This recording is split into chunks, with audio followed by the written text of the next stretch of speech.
It was a 410 number, and my heart dropped to the ground. Hey everyone, so this is Shauna, and you're watching Ex Felon Unfiltered.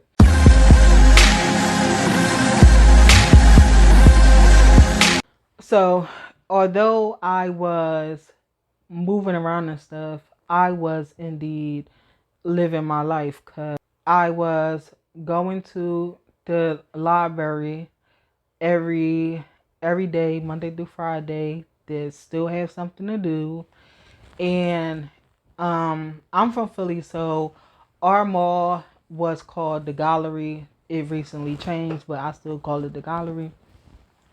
So, where I lived at, um, I was walking through the gallery to get on the train, and that's when I met my boyfriend at the time. And we was together. He didn't know anything of what was going on in my life. Even when we like made it official, he didn't know until like I want to say probably about a couple months later, because of the simple fact is that I wasn't ready to let him know what was going on. And first of all, I wasn't even ready to be in a relationship due to what was going on and due to me knowing that in the back of my head, one day I might go to jail. And I was not in the mental headspace to be in another relationship. But when I was walking through the gallery and how persistent he was, we ended up in the we ended up in a relationship, and he was the one that helped me move from the horrible experience of living in that house with them people to living in the other house where the girl basically wanted a live-in babysitter for her daughter.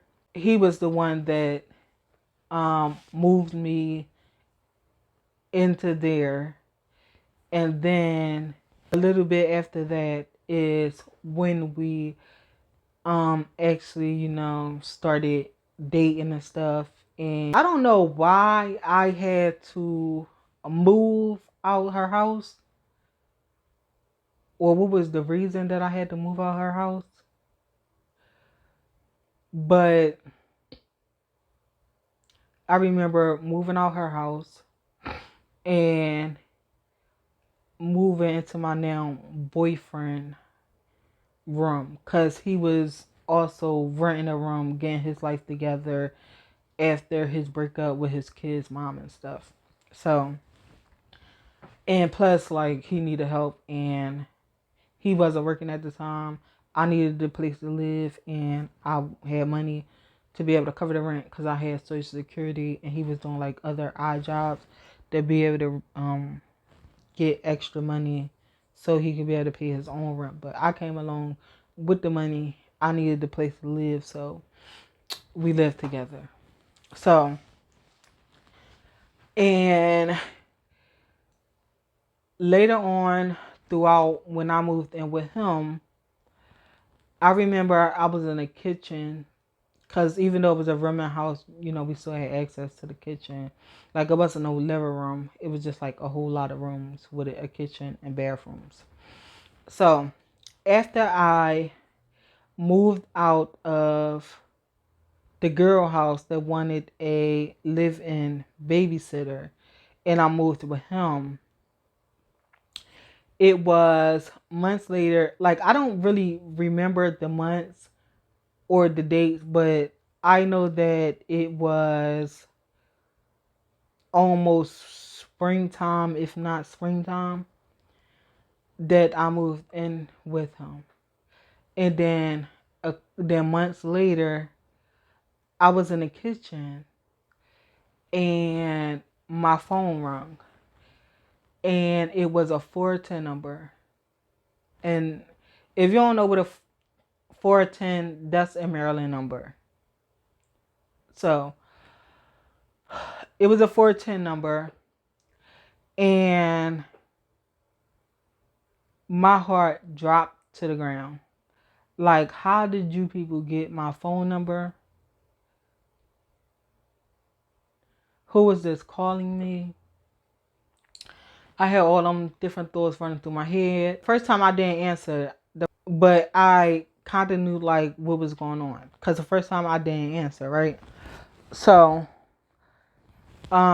when I was living with my friend that lived in an apartment, in a studio apartment, and the girl that wanted a stay-at-home babysitter situation, a living babysitter situation, I didn't have addresses for them two.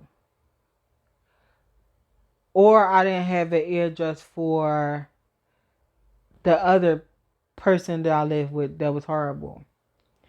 So, being as though I didn't have an address, they didn't know where I was at. They didn't find me or anything like that. And like I was just living my life. Like I just had that attitude, like y'all found the people y'all wanted.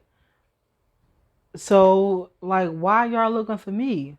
After that, being as though I lived with my boyfriend and stuff, I got a lease and I changed my address and information for Social Security. Why did I do that?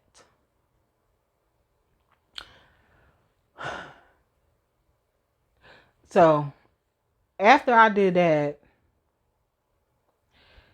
again, I was in the kitchen, I was cooking, and my boyfriend at the time still didn't know what was going on.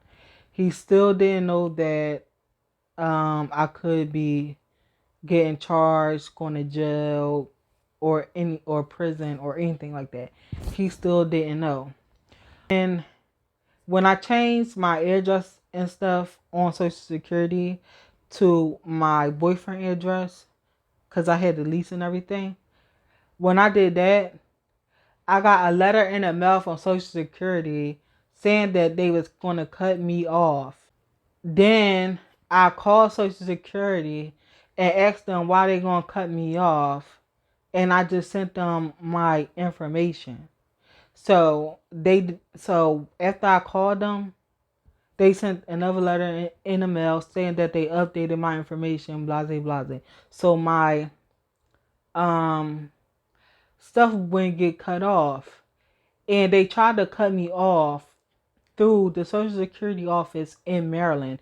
And I'm all the way in Philly. So after that, I'm in the kitchen. I got another phone call from the same 410 number. So at this point, I said I'm just gonna answer the phone. So I answered the phone. It first of all, it was a detective, and he asked me my name and stuff, and I told him. He lied. Basically, I got activity on my Social Security account that looked suspect, and I gotta go into the office and get it handled and talk. It was like this whole lie that he said, and in the back of my head, like I already knew what was going on. Like first of all, I got a letter in the mail stating that my Social Security was going to get cut off because I didn't update my information, and I did update my information. So y'all already was late, and then I get a phone call saying that y'all found suspicious activity going on due to me being on Social Security.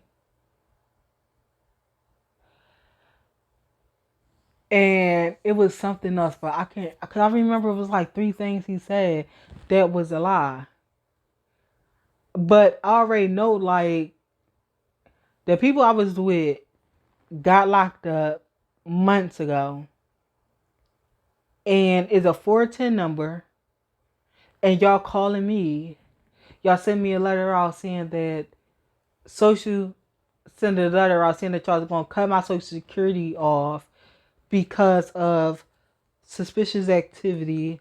And then y'all saying that because I didn't update my information, which was a lie, because I did update my information. I had to make an appointment to go to the Social Security office. So when I think that, because I think that the appointment was in August, so this had to be like in May or June when they was like messing with my money and stuff. Because if y'all don't know, if y'all doing criminal activity, they either going to look for your mom or your dad, your boyfriend or your girlfriend, or how you get money in order to find you. And that's how they found me, because my mom didn't know where I was at. My dad, he's non-existent. They didn't know who my boyfriend was. So the only thing that they was able to get me on and to be able to find me is my money, which I was on Social Security. So that's how they found me. So you're watching Shauna, and this is Ex Felon Unfiltered.